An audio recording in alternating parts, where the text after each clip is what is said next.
Hello, and welcome to the first episode of Reverb's Reviews. My name is Reverb, and this channel will be dedicated to books, TV show, movie reviews, and perhaps the occasional lore video. Today I bring you Halo Cryptum, the first book in the Forerunner trilogy. In this review I will go over the characters, story, what this book adds to the Halo lore, and then rate this book on a scale of 1 to 10. There will be spoilers, obviously, so if you haven't read the book or otherwise don't want to know what happens, stop watching now. First, let's talk about the important characters to the story. The first character you need to know about is Bornstellar Makes Eternal Lasting.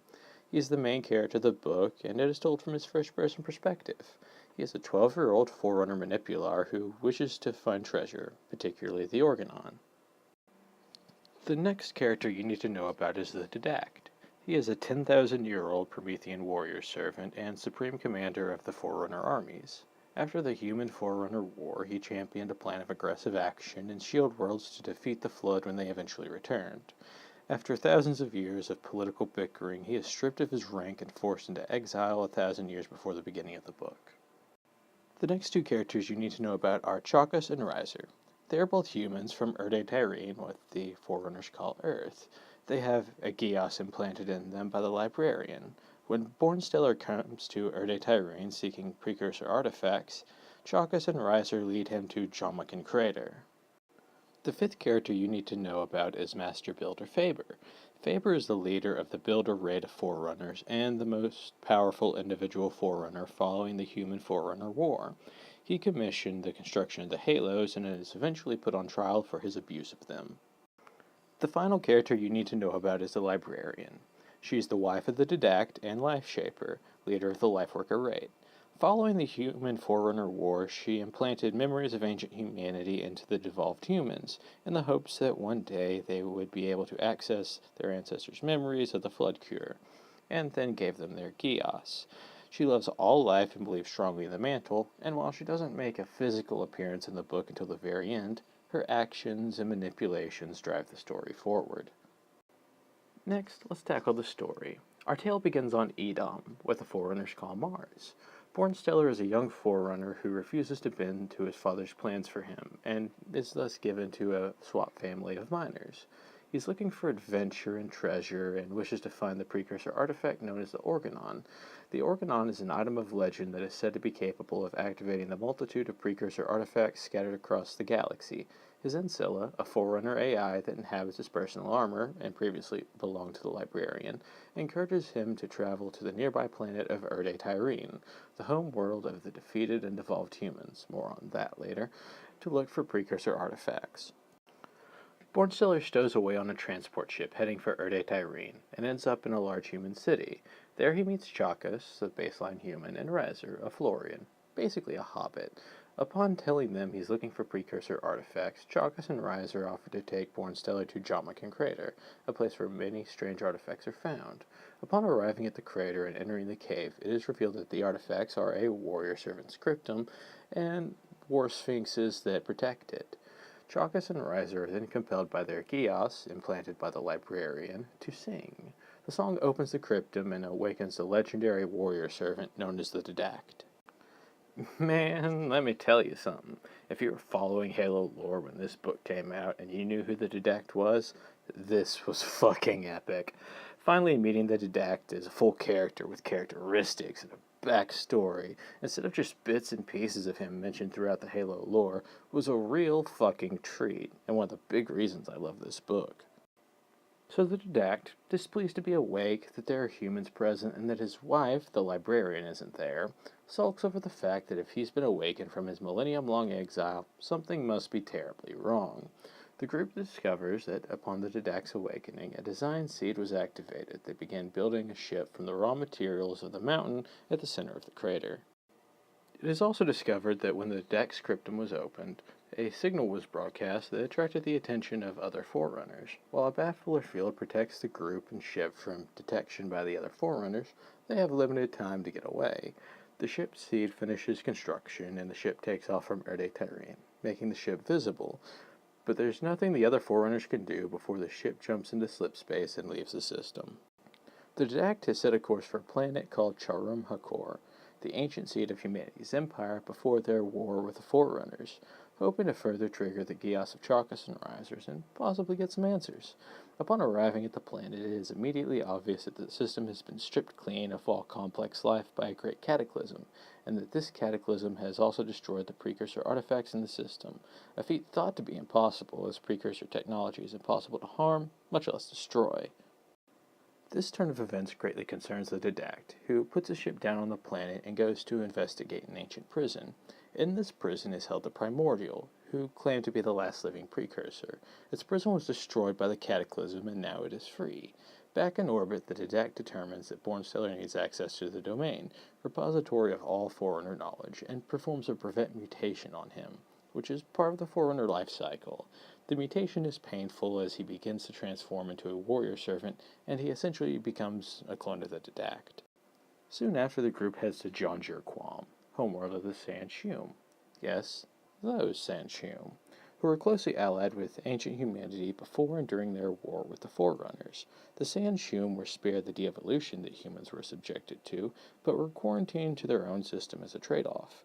It is discovered that the librarian had recently come through the system to collect Sanshum for her conservation measure, an effort on her part to reseed the galaxy should all life be scrubbed from it. Hint, hint. This sent the Sanshum populace into a panic as they began an armed rebellion against the occupying Forerunners.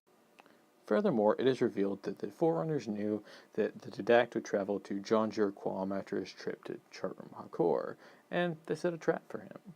The group is captured, the ship is destroyed, and we are introduced to Master Builder Faber, the villain of our story. Faber is the leader of the Builder Raid of Forerunners and the single most powerful Forerunner in the galaxy at the time. As the fight rages on between the Sanshum and the Forerunners, a giant weapon appears in the system, a halo. The group is held and interrogated by Faber. Faber questions Bornstellar about shield worlds and activation codes, but Bornstellar just has too few answers for Faber's liking. Faber just can't kill Bornstellar, as his father is a prominent builder. Instead, Faber sends Bornstellar home to his parents in the Orion complex, while keeping the Didact, Chakas, and Riser in custody. Faber uses the halo to destroy the Sanshum and eradicate all life in the system. On his parents' planet, yes, they own a whole planet, Bornstellar is ostracized by his parents, as his brevet mutation, which is not how Forerunners typically go about mutation, makes him a freak in their eyes.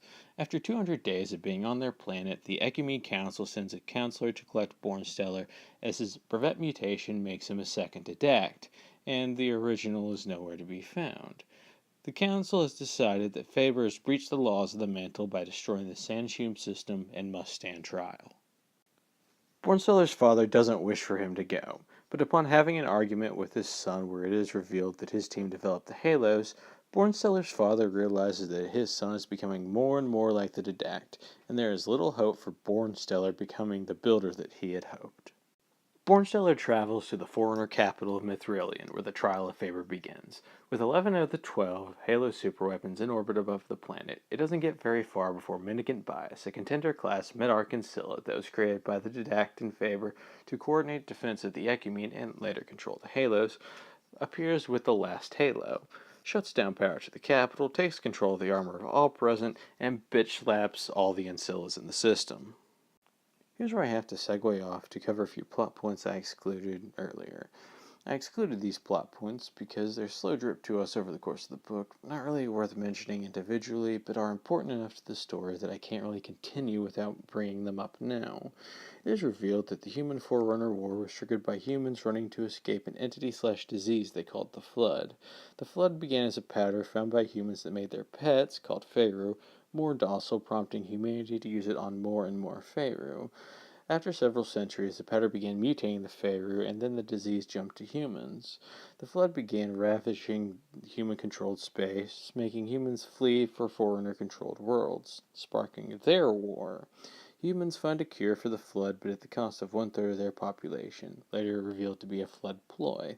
But the decrease in population cost humans their war against the Forerunners. As punishment for starting the war, Forerunners devolved humans into several different species and exiled them to ur-Didact. After the war, the Forerunners discovered that humanity drove the Flood from the galaxy and began creating countermeasures in the event the Flood returns. The Didact pushes for the shield worlds and aggressive action, while Faber pushes for the Halo superweapons. Together they create mendicant bias. The Didact loses the political fight and is forced to go into exile 1,000 years before the story starts. 10,000 years after the war, the Flood finally reappears in the galaxy. Over the course of 300 years, they manage to capture 12 systems and a multitude of planets. 43 years before the start of the book, Mendicant Bias is charged with testing one of the halos at Churum Hakor, destroying the system, the precursor artifacts, and setting the Primordial free. Mendicant captures the Primordial and begins a 4-decade-long discussion with him, during which time the Primordial manages to convince Mendicant to turn on his creators. Mendicant takes the halo he has control of and disappears. Back to the main story. Bornsteller uses his memories of the Didact to speak a verbal shutdown code for Mendicant Bias, temporarily taking him out of action while the Forerunners scramble to mount a defense. Bornsteller boards a ship to join the fight, accompanied by a warrior servant and the first counselor, leader of the Ecumene Council. Mendicant comes back online and begins fighting to take control of the halos. He manages to get control of 5 of them and starts their firing sequence. The 7 he doesn't control attempt to flee through a slipspace portal. They all get through the portal, but only 1 makes it to their destination, the Greater Ark, intact, the other 6 having broken up in slipspace. One of Mendicant's 5 rings is destroyed by battle damage, tidal forces of the planet, and the opening of the slipspace portal. What happens to his remaining 4 are unknown. Bornsteller and his crew manage to make it through the same portal the Halos go through, arriving at the Greater Ark, with their ship and armor severely damaged as a consequence. After drifting in space for some time, they are rescued by life workers, escorted to the Ark, and healed. Afterwards, Bornsteller realizes he can no longer differentiate between his memories and the Didact's, pushing him closer and closer to being a true incarnation of the Didact. He meets with a librarian who encourages him to truly accept the Didact's imprint and become the hero the Ecumene needs. The book ends with Bornsteller fully embracing his imprint and discussing with himself how he will defeat the Flood. Next, we'll discuss lore. I gotta say, this one book contributed more to the Halo lore than any other book in the Halo canon, partly because the niche it filled was so greatly anticipated, and partly because it was done so well. My applause, Greg Bear. I love seeing characters that were essentially just names as fully fleshed out characters. The Didact, Librarian, Bias, all 3 were just characters mentioned in Terminals or the Halo Legends movie. While Bias did appear in Contact Harvest, seeing him in his prime was pretty damn great. Furthermore, learning the origins of the Forerunners, the Flood, that ancient humanity was a spacefaring race capable of fighting a 2-front war against the Flood and the Forerunners, and that the Forerunners were in fact a separate species and not ancient humanity, as was Bungie's original plan, was just fucking awesome. Seriously, read this book. If I sat here listing all the minute little things this book revealed, this video would go on for many, many hours. Finally, we get to the part of the review where I rate this book on a scale of 1 to 10. 1 being absolute trash that deserves to be burned, and 10 being holy book territory. I have my biases, but I simply don't care. I genuinely love this book, and I give it an 8 out of 10. If you are still watching this video, you are what I like to call the best type of person. I'd like to genuinely thank you for sitting through the horror show that is my first review. And if you'd like to see my channel grow, or just give me some much needed moral support, like, subscribe, and follow me on Twitter. If you follow me on Twitter, you'll get news updates for the channel. I haven't decided what my next review will be. If you guys have suggestions, please put them in the comments below. I'm more than happy to listen. I don't know when my next review will be out, probably sometime in the next week or so. It depends on what book I choose and how easily I can acquire it if I don't already have it. Once again, thank you. This is a hobby for me, and I do it because I enjoy it.